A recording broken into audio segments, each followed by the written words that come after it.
It does have the power tailgate, quite a useful feature.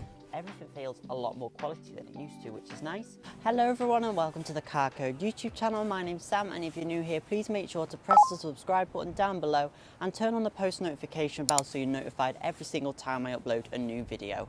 First of all, I want to say a huge thanks to Nissan Barton Townley in Barrow and Furness for making this video possible. All their links will be in the description down below. Today, as you can see, I'm going to be reviewing the Nissan X-Trail. I'm going to be seeing, is it the best family car out there, family SUV? This is the Techno model today. I'm going to go in all the specs and see what it's like.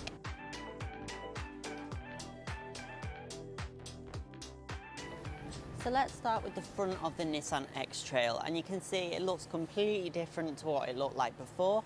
You've got the Duke or Qashqai style lights with the daytime running lights up here and the main beam headlights down here. I really like the way this looks. It's quite unique.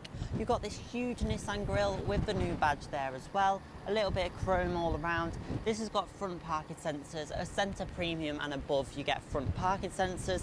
On the Vizia specification, you don't get any front parking sensors. It's very basic, so definitely go for a centre premium and above. I'll go into a bit more into the specs in a little bit, but over on the outside they look very similar. You can get two-tone paint on end connector and above as well. Let's talk colour options available on the new X-Trail. So there's quite a few different colours, and I like that Nissan's done that. However, they've got rid of my favourite colour, which is an orange colour. I'll put in the name. You can still get new ones in stock and nearly new ones as well with that colour. I thought it was stunning, but unfortunately they don't do it anymore. The standard colour is the solid white, which suits the car well. It's like a pure white colour, not metallic. Thank God it's not flame red as what the standard colour on the Duke was. It's much nicer. The premium colours are £745, which really isn't bad for this size of car. It's very good comparing to what other manufacturers have been charging for their premium paintworks. The premium colours are the diamond black, like this one here, the diamond red as well. Usually I'm not a huge fan of reds, and red seems to be coming back a little bit with the metallic reds. This is quite a rich red, and it does actually suit the look of the car, so I do like this. Like I said before, the orange was my favourite one, but they don't do that anymore, so I do quite like the champagne silver. I also do like the premium storm white colour as well. Storm white is a Nissan staple colour. It's a lovely pearlescent off-white mother of pearl sort of colour, and I really like that colour. It's one of my favourites. Your normal metallics are £625, so that's your electric blue. You've got gun metallic, which is your dark grey. That's a very popular colour, and a few more options as well, so there's plenty. Your two-tone roof options can be had on end connector models and above, so end connector Techno and Techno Plus, and there's 4 different colours, and they range between £1,100 and £1,200 around that area. So you can have the electric blue with the black roof, you can have the champagne silver with the black roof. I think that's my favourite colour currently on offer. You can also have the ceramic grey with the black roof, and the storm white with the black roof. So there's a nice few options there. Also, this sort of black, gloss black section on the A-pillar is the same on all, so even though this is not a two-tone model, you still get that black bit there on all cars, which does look quite nice. Moving on to alloy wheels offered on the X-Trail, they range between 18 and 20 inches. These are the 19 inches that's on the Techno model. It starts off with the 18-inch diamond cut alloy wheels on the Vizia Centre Premium and the end connector as well. They are quite nice wheels and they suit the car. Then goes up to these 19-inch alloys on the Techno models, and yeah, nice diamond cut grey and silver wheels, look really decent. I think these are about the perfect size of wheel for this car. You get a really decent chunky sidewall, 55 profile, and still looks really good. On the Techno Plus, you go up to some 20-inch alloy wheels. So 3 different choices of wheels, and they all look really tasteful. It's just whatever trim you go for, that's the wheel you get. So it makes it quite simple, really. You also have keyless entry, which is a great feature, and you don't have to press a button to lock and lock. It's just the little lines, you can just open it, which is great. One thing I'm not a huge fan of on the newer Nissans, new keys, I'm not a huge fan of them. They just quite a plasticky feeling key. If you do want something to jazz up your keys, I still have Orbit key accessories to give away from my Q8 e-tron video. You can click up there to watch that video. To enter, all you have to do is subscribe to me here on YouTube, follow me on Instagram and on TikTok. Please make sure that your usernames match, or let me know what they are, because I'm going to be DMing the winner via Instagram. Keep an eye out for that. It should be in the next couple of weeks. The winner will be announced. In terms of design, at the back of the X-Trail, you've got Xtrail spelled out across there, which looks great. You've got this huge ePower badge as well. If you have the 4-wheel drive model, you'll have the eForce badge there as well. You've got these big lights here. It's very American looking. It looks good. It's nice and chunky, quite similar to the Qashqai and that Nissan design language. Not too fussy. It just does everything quite well. I don't think it looks the most modern vehicle in the class, but overall it is quite a tasteful design.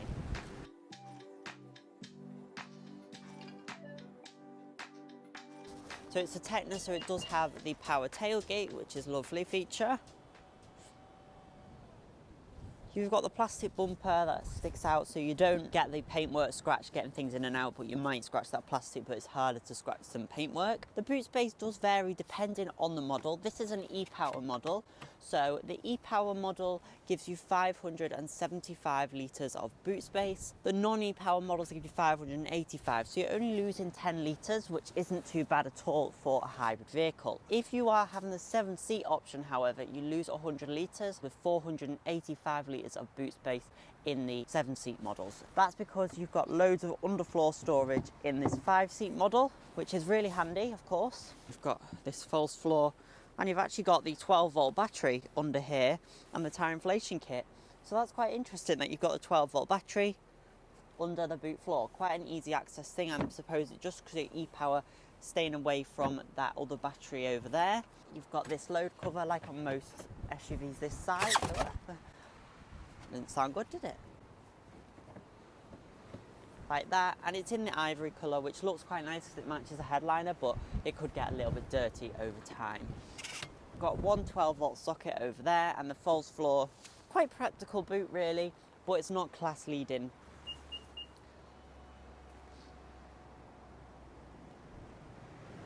And what are rear passengers going to think of the X-Trail? Just how wide the doors open is crazy. They're 90 degrees how wide they open, and it's hard to see on camera a lot as well, but when you actually feel how wide they open, it's great. There's not many cars that do that, so it gives you that access if you need to put child seats in or whatever. It's just so handy to have that. I'll step in now. Good quality door closing sound. Comfortable seats as well. These actually can recline as well quite far back, so they recline like that, and they can be had quite upright as well. It's all done with this little lever at the back, which is a little less useful than having one at your hip where you can change it like you can on the Cougar and on the Tiguan, but it's not a big issue. Don't have an armrest as such, you've got this instead. So it's always been like this in the X-Trail, so it's kind of a bit odd because then you're just seeing everything in the boot if there's anything rattling around, whatever. But it does mean that you've got a very chunky, very sturdy feeling centre armrest with your 2 cup holders there in the middle, a little slot for your phone as well. So that's all very handy and obviously quite a useful feature. You do also have heated rear seats back here as well on this Techno model, which is really nice, and climate control, which is great. The middle seat is actually got quite a comfortable base, but as most middle seats in this class, is quite hard back. Plenty of room to put your feet on the middle bit as well. It's not a mega wide car, the X-Trail, which is actually worked in its favour, I think, because cars are getting bigger and bigger, but this is actually a manageable size to drive, but it gives you that space. So I like it. If you want the 7 seats, you do have to pay on any model, any trim model. Obviously, it eats into your boot space a little bit as well because you don't get that underfloor storage space. You can see here you can get the seats to fold pretty flat. It all slopes up, but it's flat, if that makes sense. Not flat, so it's something to bear in mind, but it's pretty practical. You can slide items back there. Then it stands up like so, and then you can obviously recline it to where you need it to be. Useful. On other X-Trails previously, you had a little tab and these would flip down and then the seats would fold completely flat, but not on this one. You've got quite a lot of room there anyway. So if you really don't need the boot space or the bigger size of vehicle, a Qashqai would probably suit you perfectly fine. Another little cool feature that you may have spotted is these built-in sun blinds. This is normally something that we don't see unless they're extremely premium limousine sort of vehicles. So the fact that this has got them, is really lovely. Great for kids and families. It's been really well thought about. You've got a USB-C and a USB here as well, so you can keep everything charged up. There's no sort of tray tables back here or anything like that, but overall you've got pockets, chargers, heated seats and climate control, window controls and your blinds. Can't really complain about any of that. I've got quite a lot of headroom as well. The sunroof could go further back, I think that would have been nice, but overall it's really quite good in the back of the X-Trail. A small but really handy thing on the X-Trail is just how easy it is to fuel. The fuel cap is on the driver's side, which is great. So you literally just press it like that, and it's also a capless fuel system. Another thing that a lot of manufacturers seem to be ditching nowadays is having the capless fuel system. It's only really now Ford that has the capless fueling, and Nissan have got it as well. Really easy. All you literally have to do, go up to the petrol station, you get out on the driver's side, put the fuel in, that's it. You don't have to fiddle with caps, anything like that. You just shut it and it locks with the car. You don't have to pull a handle inside. So really there's only a few steps to fueling it, so that just makes it really handy.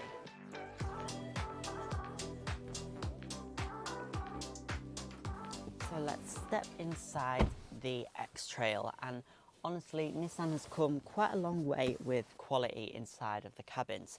There's quite a few little bits that are taken from previous models, so your handbrake buttons are the same. You've got things that are familiar with Nissan. So I'll talk a little bit about the seats now. This is the Techno model, and Techno models give you the synthetic leather in the cream grey colour, which I prefer, but obviously this is more practical for families. It feels nice and light and airy in here because you've got light headlining in all cars, and this has even got the sunroof. The panoramic sunroof is a lovely feature, and it's actually openable as well, which on some past Nissan models it wasn't, it was just fixed. So that's really nice to get that fresh air in the summer, and of course it goes all the way back for the light, and you've also got the blind as well that comes across. All this black, obviously really easy to clean. If you want genuine leather, you've got to go to Techno Plus, and you can have it in black or in tan. I actually quite like the tan, I think it's quite unique. On the Vizier Center Premium and End Connector, you get some fabric seats. I don't mind fabric seats, I normally really like them, but I think on the X-Trail that fabric looks quite cheap feeling, even more so than the Qashqai's. You've got the electric seats on this Techno model, which is really nice to have. Wireless charging. This has got the 12.3-inch Nissan Connect screen, so that's on End Connector and above. It has still got the screen protector on, so I'm leaving that there. Got the stitched dash. Overall looks nice. The climate control is just really easy to use. These don't look like they're backlit. I don't know if they are. If I put the lights on, oh, they are. Yeah, put the side lights on, you can see they all light up. Really nice, and you can judge everything. So you don't have to do anything for a screen, it's all just there, easy to use. And that's just generally Nissan's vibe, easy to control everything. You may notice this has got the Bose premium sound system on it. So on Techno, that's a £590 option. It's not available as an option on any other lower models. And on your Techno Plus, it is standard. As you can see, Techno is probably the best one to go for. Techno Plus gives you the quilted genuine leather seats. It also gives you bigger alloy wheels and a few extra little bits. This has even got a heads-up display on this one, which is really nice. It's just a projector style heads-up display. We put the cameras up. As you can see, this is the Techno. You've got the full 360-degree cameras, which arguably Nissan was the pioneer of. Press camera again, it comes up with the side one, and then you can go through the angles like that. So quite handy. You can't go through as many angles as you can on Volkswagen Group cars, which allow you to see both sides of the car. But other than that, it's pretty good. You've got your DAB radio, Apple CarPlay and Android Auto or wireless on all the cars with the screens. On the Center Premium, you've got an 8-inch center touchscreen, and on the Vizier, you don't have a touchscreen at all. A really nice thing about it is it's positioned towards the driver. Of course, it is one of these sort of slapped on screens, but it's got these small like buttons underneath for your shortcuts, which is really, really useful. You've also got the 12.3-inch digital dials there as well. So you've got all the buttons on the steering wheel, all very easy to use. I really like that about it. You've got the volume button here. You can go through all your menus on here, which is really good. It's so easy to go through everything. I like that because it's not easy on a lot of cars to go through all the systems on here. It's just really easy to get what you want. You can have the trip computer, tire pressure. It's like the Qashqai essentially, just bigger. Really nice leather wrap steering wheel. They've used some quality leather and a really nice stitching pattern as well, and it's nice and thin on the wheel as well, so it's very like a Volkswagen wheel to hold. it's not too chunky. You've got the new Nissan badge, which has got the white writing rather than the black. Steering wheel's got the flat bottom, and like I say, it was nice and thin to hold. Yeah, I'm very impressed with the cabin. Everything feels a lot more quality than it used to. We've got this rather nice little storage compartment here, cup holders. You don't have an adjustable armrest as such, but I think it's quite comfortable for everyone where it's positioned. On all models, you've got soft touch plastics, and you've got this brown plastic instead of black, which online it's hard to figure out how it looks, but in person it does work quite well, and I think it's quite a stylish feature. Just makes it a little bit different to everything else. So let's have a look at what powers the X-Trail. You don't have hydraulics for the bonnet, but it's quite easy to prop up, and nice now that the prop comes from the bottom rather than the top on other cars, which always throws me off with the Nissans. So you've got the 1.5 3-cylinder turbocharged petrol engine, and that's on all cars, whether you get the hybrid ePower or not. There's two choices of engines for the ePower. You can have the 2-wheel drive ePower. Official miles per gallon is around 48 miles per gallon, which sounds quite good. And there's different reports. I'd definitely suggest taking one for a drive yourself, seeing your driving style, how it works for you. It's very clever how it works. Essentially, the engine never powers the wheels. The engine is a generator for the electric motors. The electric motors are always powering the wheels. So quite a unique driving experience, and you can also have the 4-wheel drive ePower. Both have slightly different outputs. So this is the 4-wheel drive, so it has 213 PS or around 210 brake horsepower. 2-wheel drive, front-wheel drive ePower has 204 PS or around 201 brake horsepower. So they've all got pretty good 0 to 60 figures. 0 to 60 times on the X-Trail are very good, especially on the ePower models. So on the 201 brake horsepower front-wheel drive model, 0 to 60 in 7.7 seconds, and on this eForce 4-wheel drive model, you get 0 to 60 in 6.8 seconds, which is really good. It's a lot faster than the Honda CR-V and the Tiguan Allspace as well. You know, you get that instant torque from the electric motors. That's really great. I've driven the ePower Duke, and that was quite interesting driving experience. When you put your foot down, the engine obviously has to work harder to generate the power for the motors. So you do hear that.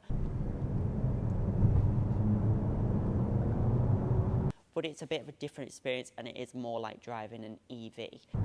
Then it's a nice car to drive, to be honest. If you prefer to have a consistent drive all the time, a lot of people don't like hybrids. They prefer either a full petrol car or a full electric car, and I understand that, because on normal hybrids you can feel it cut out and cut in. It takes a bit of getting used to, and some people just don't like it. So this sort of system might work better for you. The non-ePower cars are mild hybrids, small battery that helps start, not a huge great deal. It's worth noting as well that all the X-Trails are automatic only. So you have an eCVT, CVT that works with the full hybrid system on the ePower, and you have a CVT, which they call the Xtronic, on the mild hybrids. So if you want a manual gearbox, you can't get it on the X-Trail. The vehicle tax on these cars is £170. However, because most of the cars are over £40,000, you have an additional £390 on top of that for the first 5 years. So road tax is £560, which is a shame. You can spec an ePower under that, an N-connector model, but if you want a Techno model, it's going to be over that. And like I said, the 12-volt battery is in the boot on the models, so if you'd ever need to access that, that's where that is. The bonnet is also pretty lightweight as well for such a large car, and shuts really nicely. So thank you for watching this video on the Nissan X-Trail. What do I think of it? Well, I think it's a really lovely premium family SUV. If you're looking for a 7-seater, it's a great option. If, however, you don't need a boot that big and you just want sort of a largish SUV that does everything, the Qashqai is a great option for that, and it pretty much can do everything that this car can do. Mostly you driving, but you like the look of the X-Trail, and you can have it in automatic or manual, so quite a few different options there. But of course, X-Trail for families. If you need something smaller though, and you like the X-Trail, the Qashqai will suit you well. And there is a few other more practical 7-seater options out there. So of course, a normal MPV, if you want sheer 7-seat space, will do the job better. It doesn't necessarily look like a 7-seater, a people carrier type of thing. it is a really nice design vehicle. If you need that boot space, it's great again. Of course, the E-Force system as well is very clever with the separate braking on each wheel and how it steers and can give power to each wheel. So it really helps with your traction. It's a very clever all-wheel drive system that they developed, so that's very impressive as well if you're looking for an all-wheel drive car. The ePower system is probably the one that you'd go for. For smoothness and efficiency, I think the ePower is the way to go. Like I say, different reports say different things about the miles per gallon, so defo worth trying for yourself. I think the X-Trail's a lovely car and a really good improvement from the previous one. In terms of quality, technology, comfort, it's a huge improvement. It's a shame it goes over the £40,000 threshold on most models for the tax, but that's the case with most cars in this category anyway. If you like this video, please make sure to subscribe to my YouTube channel, and thanks again to Barton Townley Nissan for making this video possible. I hope to see you in my next review.